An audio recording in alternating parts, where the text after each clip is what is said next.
My dear candidate, मेरे साथ में ऋषभ द्विवेदी हैं। अभी बेसिकली वो लीगल की प्रोफाइल से हैं। मैं इस बात ये जरूर आपके साथ शेयर करूंगा। देखिए कि ये बाहर भी थे, एक भी पूरी बात बताएंगे।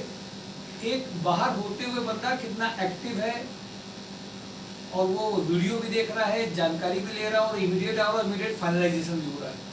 कई लोग मैंने देखा कानपुर के कर तो रहे हैं बट वो एक्टिव नहीं है, इमीडिएट जा नहीं रहे, इमीडिएट फाइनलाइज नहीं कर रहे हैं, तो उनका और भी डिले प्रोसेस होता है। बाहर के बंदा जब जाता है यहाँ से तब उसको वैल्यू समझ में आती है कि कानपुर की वैल्यू क्या है, कैसे है। और अभी इनका सिलेक्शन भी आज हुआ है। मैं सब चाहता हूँ तो एक बार लोगों को गाइड करूँ, पूरा बताओ संस्कार सोसाइटी के तुम्हारे क्या एक्सपीरियंस रहे, तुम जुड़े हो, तुम्हारी प्रोफाइल क्या है और अभी जो तुम्हारे साथ ज्वाइनिंग आई उस सब के बारे में कुछ बताओ तो इंस्पिरेशन उनको मिलेगी। संस्कार सोसाइटी के साथ और सर के साथ मैं पिछले 4 साल से जुड़ा हूँ। शुरुआत में मैंने और भी अन्य प्रोफाइलों में अपनी ज्वाइनिंग ली है यहाँ से। उसके बाद धीरे से मेरा LLB कंप्लीट हो गया तो मैंने प्रैक्टिस शुरू की। उसके बाद मैंने LLB के करने के बाद वहाँ मैं दिल्ली में चला गया। वहाँ पे मैंने कुछ दिन प्रैक्टिस की, लेकिन मुझे कानपुर से कोई लिंक नहीं मिल रहा, तो मैं चाहता था कि मुझे कानपुर में ही जॉब मिले। कई सोसाइटी से, कई कंसल्टेंसी से मैंने संपर्क किया, लेकिन मुझे कुछ रिस्पॉन्स नहीं मिला। क्योंकि मैं सर के साथ पहले से जुड़ा हुआ था, तो मैंने सर को कॉल किया। सर ने मुझे कहा कि नहीं, यहाँ पे तुम आ जाओ, कनेक्ट रहो और मैं तुम्हारा जितनी जल्दी हो सकता है ज्वाइनिंग कराता हूँ।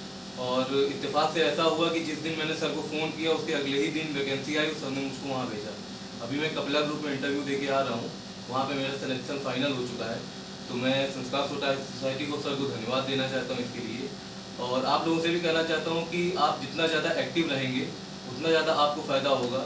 अगर आप सिर्फ रजिस्ट्रेशन करा के और आप अपने काम में लगे रहेंगे तो क्या होगा कि आपको चीज़ों की अपडेट नहीं मिलेगी और आपके हाथ से वो मौका चला जाएगा जो हो सकता है किसी और के हाथ में चला जाए और आप उसका फ़ायदा नहीं उठा पाएंगे। तो आप एक्टिवेट रहिए, सर से बात करते रहिए और एक बार हो सके तो हफ्ते में या 4-5 दिन में जब भी आपको मौका मिले सोसाइटी में ज़रूर रहिए और अपनी समस्याओं को, परेशानियों को बताइए, तो सिलेक्शन जल्दी हो जाएगा, उसमें कोई दिक्कत नहीं है। कितनी पते की बात उन्होंने कही, जो इनके एक्चुअल अनुभव है।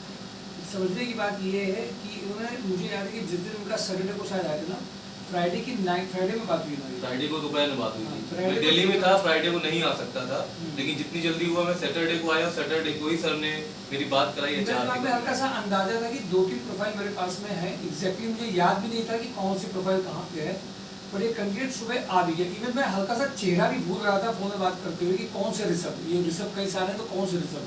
तो कहने का सिर्फ मतलब इन्होंने बात सुनी, समझी और पूरी फोन में ट्रस्ट दिखाया। उतनी दूर बैठे हुए एक फीलिंग ऑफ ट्रस्ट होता है कि यहाँ सर हमें आप पे, तो मुझे लग रहा था बंदा फीलिंग ऑफ ट्रस्ट दिखा रहा है, इसका आना बेकार ना हो जाए यहाँ पर। इसलिए मुझे लग रहा था आए तो उस दिन हो भी जाए, लेकिन ये अपना प्लान करके आया। ऐसा नहीं कि उसी दिन के लिए सोच रहा था कि उसी दिन हो।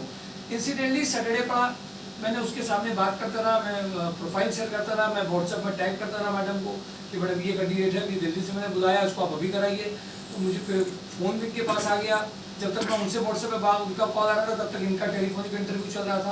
पैरेलली उसी दिन जॉब ऑन ड्राइव में, जिस दिन लोग समझते हैं कि वो पता नहीं कंपनी कितने बजे आएगी, मेरे लिए कुछ है कि नहीं, मुझे कितनी देर बैठना पड़ेगा, और ये लास्ट तक बैठा रहा। फिर जैसे ये निकला तो कंपनी उस दिन भी नहीं आनी थी, दूसरी भी लीगल की आ गई।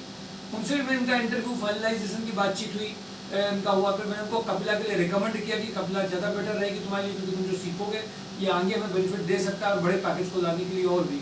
फिर इसके बाद में यहाँ पे जब हुआ तो उसके बाद में आज भी देखिए आप, ये सबसे बड़ी इंपॉर्टेंट की बात है। आज उन्होंने फ़ोन से बताया, बट जरूरी नहीं था वो ये आ जाते। इन्होंने ज्वाइनिंग अपनी 10 तारीख से वहाँ पे कराई है क्योंकि उन्होंने दिल्ली के कुछ काम निपटाने थे। तो अभी आज वो फिर उसको बताने के लिए भी यहाँ पे आए और अपनी बात को कहने के लिए भी आए, जरूरी नहीं किया है। ऐसी बहुत लोग गलतियां इस तरीके की करते हैं। ज्वाइनिंग हो गई, चीज़ें हो गई, साहब आपको एक बार ज्वाइनिंग नहीं लेनी है, लगातार प्रोग्रेसिव मोड में रहना है। 4 साल से बंदा जुड़ा है, मुझे 4 साल के पहले आप समझ लीजिए तो जॉब ऑन ड्राइव में इतनी ज़्यादा कंपनीज भी तब जुड़ी नहीं होंगी, लेकिन फीलिंग ऑफ फेथ कम नहीं हुआ, प्रोग्रेसिव सोच कम नहीं हुई। यहाँ पे जो वर्क किया जा रहा है वो काम कैंडिडेट की प्रोफाइल को और इंटरेस्ट को देख करके भेजा जा रहा है। और इनका जो भी जितनी डिस्कशन हुआ है उससे मुझे कई और भी प्रोफाइल ऐसी HR कंप्लायंसेस की नजर आई, लीगल की समझ आई, जो इनके लिए स्कोप यहाँ पे खुलेगा। My dear candidate, faith, active होना, फॉलो करना, बीच बीच में मिलते रहना, ये सारी चीज़ें अगर आपकी गायब हो रही हैं तो फिर आप हमें कंसल्टेंसी की तरह बना रहे हैं, हमें सहयोग करेंगे तो हम अच्छे पैकेजेस ला पाएंगे। फ़ोन कॉल करें तो आपका अगर रिवर्ट नहीं आए, कि जैसे ही सैटरडे को दोबारा गए थे, इनको दोबारा से ऑफिस से यही फ़ोन किया कि रास्ते में आ जाओ, ये देखो ये कंपनी आ गई लीगल की। अब ज्वाइन करने के पास में जब 2 ऑप्शन होते हैं, सपोज करो किसी A से नहीं हुआ, तुम्हारा B ऑप्शन के लिए कोई और रेडी भी तो है। इस तरीके से जब हम काम करते हैं, ये आप क्या सोचते हैं, ये कंसल्टेंसी काम कर सकती है? सोच भी ऐसी होगी उनकी? नहीं होती है सोच। और वो फीलिंग जो 4 साल से सच्चाई की, ईमानदारी की, सपोर्ट की जो फीलिंग रहती है, वो इसको लेकर के यहाँ पे आई। अब अच्छी बात ये है कि कम से कम एक बड़ा ब्रांड मिला। दूसरी बात ये भी है, कंपनी में जब वहाँ का जो लीगल का जो इनका एक्सपीरियंस है और घर में फैमिली के साथ में रहेंगे तो आगे बढ़ते भी रहेंगे और चीज़ें भी अच्छी मिलेंगी। Thank you for today job on drive by श्योरजॉब.com।